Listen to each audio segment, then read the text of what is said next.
Hello everyone, welcome back. In this video, I am going to tell you in detail all the regarding the GMAT exam. Okay, so those people have just started their journey for GMAT, want to prepare for GMAT, and there are many confusions in their mind.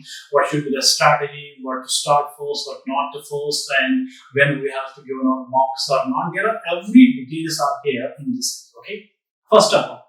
Let's get started. Okay, some people are not aware about the GMAT exam and all that. I'm going to tell you mine. There will be 4 sections, 4 subjects that you have to qualify, and in your 800 total score, there are only 2 subjects included. I mean, the score of only 2 subjects are included. That's the quantitative part and the verbal part. Okay, and the score will be 51. Okay, doesn't matter. Okay, there is a little bit the calculated score with respect to 800. That is a little bit different. Exams, okay, and this exam is adaptive. Okay, I mean the level of question, once you do the question, the level of question will increase accordingly. Okay, one more thing I want to tell you, my dear. Okay, some people are a little confused whether when we have to give our mocks or not. It is better to go with the mocks first and all that, but it is not compulsory regarding that you are going to start your session and like you have completed your some subject, some topic A, topic B or topic C, and then you are going to give this mark. Okay, not important.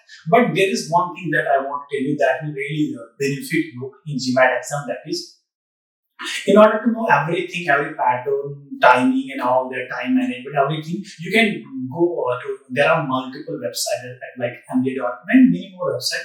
They provide the free online tests, like free online GMAT adaptive tests. You can go and attempt one test only, in order to not for like the knowledge purpose of you, whether I know regarding GMAT, what is my level in quantitative part, what is my level in adaptive part, not an issue. The thing is that definitely it will give us a little bit idea regarding what's the level of questions, how much time you get for each questions. I mean, there's a time gap as well. Okay, verbal. I mean, what's the level of verbal? What's the level of command? And many more. You will get an idea. Okay, that idea definitely you have to put in your mind and make it as a reference. Then you have to start your journey for GMAT. Okay, now starting with the quantitative part. As I have already told you that regarding the math part, there will be 2 sections. One is quant part and one is IR part. If we talk about the quant part, we have total 31 questions, and for that you will be given 62 minutes time at all. Okay, so approximately we can say that we have 2 minutes, but it doesn't mean this is a good time management. No, so we have to solve a simple question within a 1 minute. That okay, then moderate tough question within 1 to 2 minutes, and then stop or split of questions. That definitely it will take much more time, more than 2 minutes, 3, 4, 5 minutes it will take. Okay, the time that you have already saved in simple and moderate questions that you can use for the tough and split question. That's how the good time management. Okay, and along with the integrated reasoning IR part, my dear, you will be given a total time of 30 minutes. And if you talk about the time, 30 minutes, and number of questions will be 12, and points will be 8. 8 points will be there. Okay, and they will be according like the percentile conversion. There is a proper percentile conversion for that also. Now, my concern is that how to start the best way for IR section and account section going the proper way, so that we can definitely qualify the GMAT exam. It doesn't mean whether you are a working professional or not. It doesn't depend on whether you are like from a math background or not, whether you are a math student or not. Doesn't mean that at all. Okay, it does. I mean, to be honest with you, GMAT doesn't have too much vast syllabus as we have in CAT. Okay, so constrained syllabus, limited syllabus we have in GMAT. Okay, 2.5 months will be maximum. I mean, enough for GMAT exam. But it depends upon your consistency and dedication. Okay, now if we start the quant part first, my dear, what you are supposed to do is that make your concept quite clear, right? If we are going to start like the arithmetic part, like the GMAT, if we talk about the arithmetic, the first chapter will be like the number system. Okay, start with the number system and complete all concepts regarding classification of number system. Its type is like real and all that. We have consecutive terms and all. Maybe it would like LCM. We are going to discuss divisibility, remainder root, number of factors, exponents, and many more terms we are going to discuss.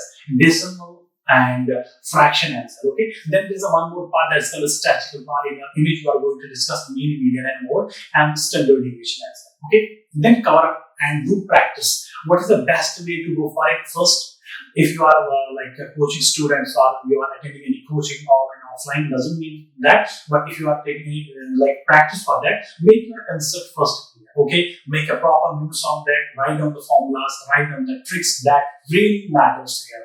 In GMAT competitive exam, your conventional way, conventional approach is not acceptable. It will take longer time.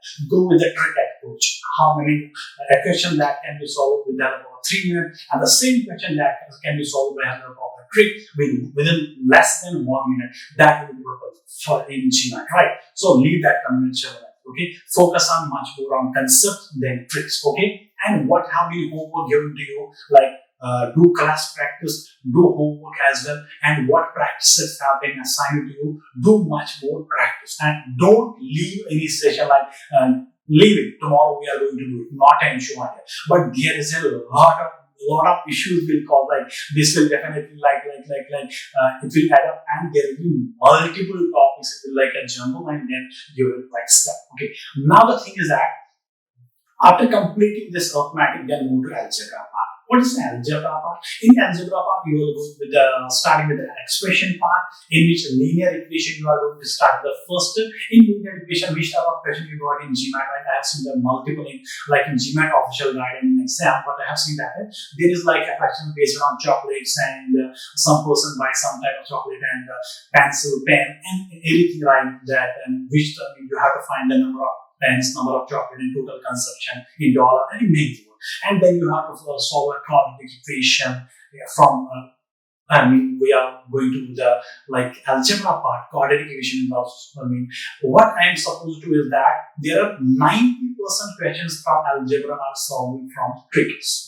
There are many tricks, and a student that can solve a quadratic equation in 1 or 2 minutes, and the same, different student that solve the same quadratic equation in less than 30 seconds without a trick. There are multiple tricks to find the roots, zeros, that's what we call the solution of an equation. Okay, leave that part. Once you complete that part, go with the you have two choices. After completing your algebra part, arithmetic part, then you can go with the geometry, or you can go with the word problem. As I told you that 50% of your questions in GMAT, 31 questions, 15 to 16 questions will be asked from word problem. After completing your arithmetic, algebra, you can go with the geometry or word problem. But I suggest most of the students go with the geometry first, because you just complete your topic each again, then spend maximum of your time on word problem, because there are 8 to 9 topics and they are really important for us. Okay, so complete that.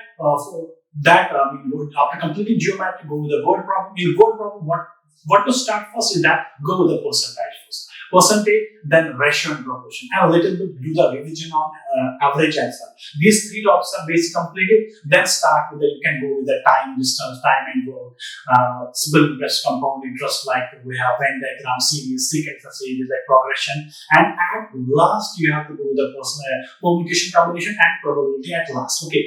Now the thing is that after completing your first 3 basic topics, what was that? With the percentage, ratio, proportion, and average. Along with that, you can go with the IR section. And definitely, then move parallelly this word problem with the IR section, and definitely you will boost your IR score as well as GMAT score. Hope this video will definitely help you achieving much more scoring, what we call the GMAT. Just follow the same strategy, and I'm going to watch the new video series for upcoming videos, definitely for arithmetic, what should be the best strategy, which topics we are going to cover, for algebra, which topics we have to cover and which are not. Definitely, if we talk about the from geometry part, maximum questions you will find that they will be asked from coordinate geometry. And if you talk about the word problem, there are many questions that are obviously based on what we call the sequence and series, and obviously many more questions that are from Venn diagram as well. So there are certain topics that we have to focus much more. Okay, so I will bring a series and I will tell you which topics we have to focus more and which we can definitely discuss. Okay, see you in the next video. Bye bye. Take care.